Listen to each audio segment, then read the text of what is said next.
उसको प्यार कहते हैं। किसको कहते हैं? मेरे को कोई चीज पसंद आए, क्या वो 12,000 का था? तो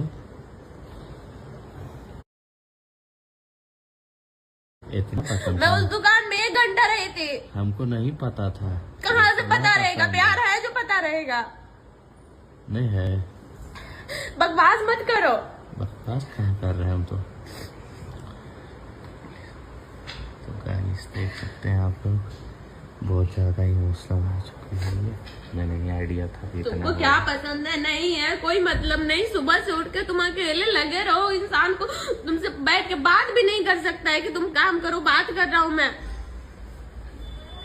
सॉरी क्या सॉरी होता है? चलो चलो आ छोड़ो ना यार। चलो ना ले आते हैं। चलो गाइस, अरे आधा बाल्टी पानी वगैरह बनाइएगा। गाइस कैसा लग रहा है?